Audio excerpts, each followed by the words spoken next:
हर रोज एक नई कहानी देखने के लिए चैनल को सब्सक्राइब करें और बेल आइकन दबाना ना भूलें। पूजा की शादी शहर में हुई थी, जिस वजह से वो अपनी माँ से मिलने के लिए कभी कभी साल में एक बार गांव जाया करती, क्योंकि उसे समय ही नहीं मिल पाया करता था। बच्चे बड़े हो चुके थे और उनकी स्कूल की पढ़ाई को छोड़कर पूजा अपनी मायके नहीं जा सकती थी। लेकिन पूजा ने इस बार स्कूल की छुट्टी पर अपनी माँ उमा से मिलने का मन बना लिया। मैं तुम दोनों को पहले ही बता दूं, मुझे तुम दोनों का कोई भी नाटक नहीं देखना है। इस बार हम गांव नानी के घर चल रहे हैं, मतलब चल रहे हैं। माँ, ये आप क्या कह रही है? मुझे नहीं जाना गांव। ईयू, मुझे वो बिल्कुल भी पसंद नहीं है। और मुझे भी नहीं जाना है, मैं तो पहले बता रहा हूँ। ठीक है, तुम दोनों को जितना सर हाथ पैर पटकना है पटको। मैं कुछ नहीं सुनने वाली हूँ, क्योंकि मैंने गांव की टिकट पहले से ही कटवा रखी है। अरे तो पूछ ही क्यों रही हो, जब आपको अपने मन की करनी है। और पापा भी तो जा रहे हैं ना हमारे साथ। बिल्कुल नहीं, पापा हमारे साथ नहीं आ रहे हैं, क्योंकि उन्हें बहुत काम है। हमें 2 दिन बाद ही गांव के लिए निकलना है। आप ये अच्छा नहीं कर रहे हो, हमारी गर्मियों की छुट्टी खराब करके। तुम दोनों का हो गया तो चलकर खाना खाओ और जाकर सो जाओ। प्रभात और सीमा दोनों को ही गांव बिल्कुल भी पसंद नहीं था, लेकिन उनकी नानी उमा को दोनों बच्चों से तो मिलने का बहुत मन था। साथ में पूजा भी कई सालों से अपनी माँ उमा से मिली भी नहीं थी। माँ, क्या सच में हम गांव जा रहे हैं? आपने इतने सालों में तो कभी गांव जाने की जिद नहीं की।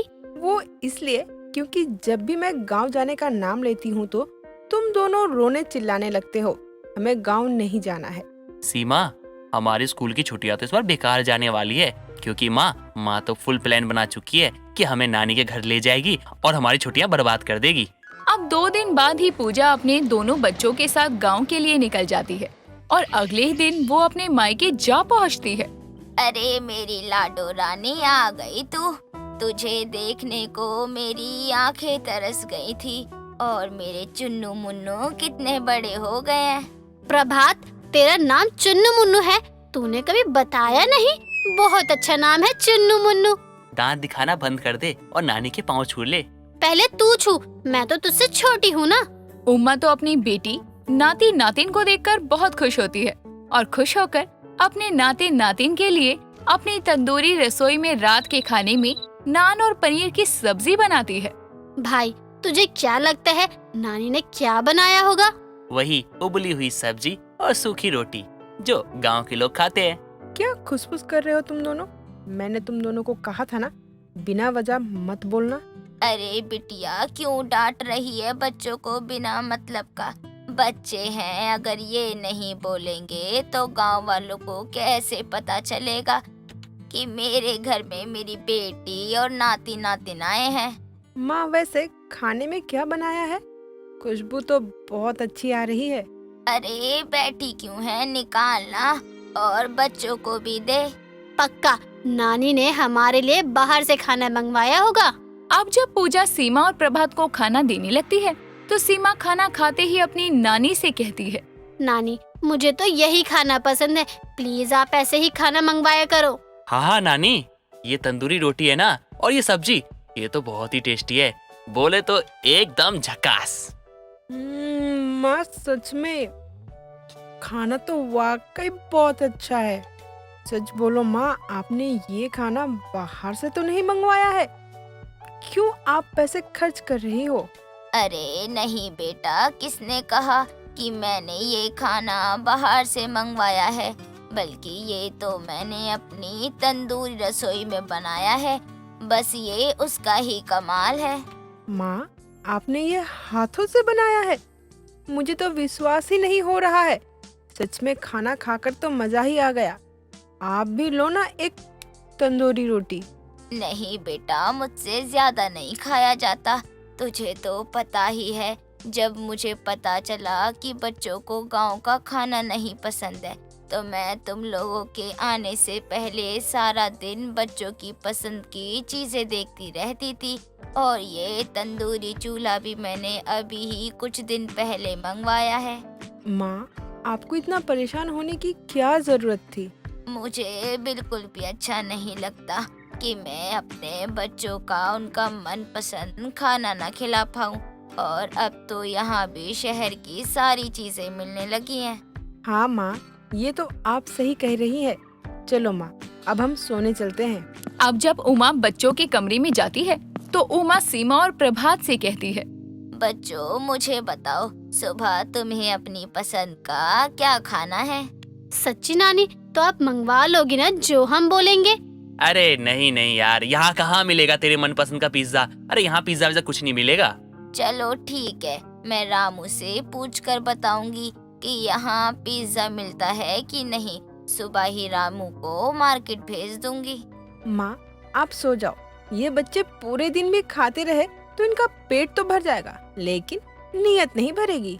अब अगली सुबह सीमा और प्रभात लेट तक सो रहे होते हैं और इधर उमा अपने दोनों ही नाती नातिन के लिए पिज्जा की सामग्री मंगवाती है और ढेर सारी सब्जियां डालकर पिज्जा तैयार करती है, और वो भी अपनी तंदूरी रसोई में। भाई उठ, तुझे कोई खुशबू नहीं आ रही है क्या? जैसे घर पर जब पापा पिज्जा लाते थे तो खुशबू आती थी ना। अरे यार, एक तो मेरी नींद खराब कर दी तूने। अरे तू सपना देख रही होगी, सो जा चुपचाप यार, मुझे भी सोने दे। अगर मम्मी ने सुन लिया ना तो कूट देगी बेवजह हमें। किसी को और सोने की जरूरत नहीं है। सुबह के 10 बज चुके हैं, तो तुम दोनों चुपचाप करके उठ जाओ। और ये लो, तुम्हारी नानी तुम्हारे लिए पिज्जा लेकर आई है। इतना सुनने भर की देरी थी कि सीमा और प्रभात उठकर अपने बिस्तर पर बैठ जाते हैं और दोनों एक साथ में बोलते हैं, क्या कहा आपने? पिज्जा? क्या कहा आपने? पिज्जा? हाँ हाँ, सही सुन रहे हो तुम दोनों। पिज्जा लाई है तुम्हारी नानी। अब ये बताओ, मुंह धोकर खाओगे या खाकर मुंह धोगे? माँ, जब तक तो पिज्जा ठंडा हो जाएगा ना। तो देख क्या रहे हो, उठाओ और खाकर बताओ कैसा है गांव का पिज्जा। मजा आ गया। ये पिज्जा तो शहर के पिज्जा से भी ज्यादा अच्छा है। सच में नानी, ये तो बहुत ही टेस्टी है। मुझे तो मजा आ गया सुबह सुबह ये खा के। आए हाय, दिन बन गया। देखा माँ, इन्हें पिज्जा में कितनी भी सब्जियां दे दो, ये खा लेंगे। वैसे अगर इन्हें हरी सब्जियां खाने को कहो तो इनकी मौत आती है। जाने दे बेटा, यही तो उम्र है खाने पीने की। सीमा और प्रभात को अब तक ये नहीं पता था कि वो जो भी टेस्टी टेस्टी खाना खा रहे हैं वो उनकी नानी बना रही थी, ना कि बाहर से मंगवा रही थी। अब सीमा अपनी माँ के पास देर शाम आती है। अरे क्या हुआ सीमा? पेट पर हाथ क्यों रखा है? पेट में दर्द है? नहीं माँ, आप तो जानती है मुझे कितनी जल्दी जल्दी भूख लगती है। भाई कह रहा है कि उसे मैगी खानी है। नहीं सीमा, कोई मैगी नहीं बना पाएगा। जा, उसे कह दे खाना खाना है तो बताए। ठीक है, मैं तो उससे पहले ही कह रही थी, यहाँ कौन और कहाँ से मैगी बना कर देगा उसे। उमा जब ये सुनती है तो वो सीमा के चले जाने के बाद ही अपनी बेटी से कहती है, मैगी लाई है तो ला, मुझे दे दे। मैं अभी ही अपनी तंदूरी चूल्हे में मैगी चढ़ा आती हूँ। माँ, आप क्यों परेशान हो रही हो? जाने दो, इनका तो पूरे दिन का कुछ न कुछ खाने का मन करता ही रहता है। अरे बच्चे तो बस 2 दिन के लिए आए हैं, मैं अभी बना देती हूँ। अब वो माँ प्रभात और सीमा के लिए मैगी बना देती है और जब पूजा प्रभात को कहती है, पता है कल से जो तुम टेस्टी टेस्टी खाना खा रहे हो वो किसने बनाया है? किसी ने नहीं बनाया, बल्कि नानी ने तो उसे बाहर से ही मंगवाया है ना। नहीं बच्चों, वो सब खाना तुम्हारी प्यारी नानी ने तुम्हारे लिए बनाया है। तुम्हें खाने के बाद भी पता नहीं चल पाया। सचमुच वो खाना नानी ने बनाया है?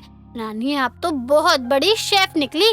अब जब दोनों को ही उनकी नानी के हाथ का जादू का राज पता चलता है तो दोनों ही अब अपनी नानी से कुछ ना कुछ खाने की डिमांड करने लगते हैं। दोस्तों, अगर आपको ये कहानी पसंद आई तो इसे लाइक करें, शेयर करें और कमेंट करके बताएं कि कहानी में आपको सबसे अच्छा क्या लगा।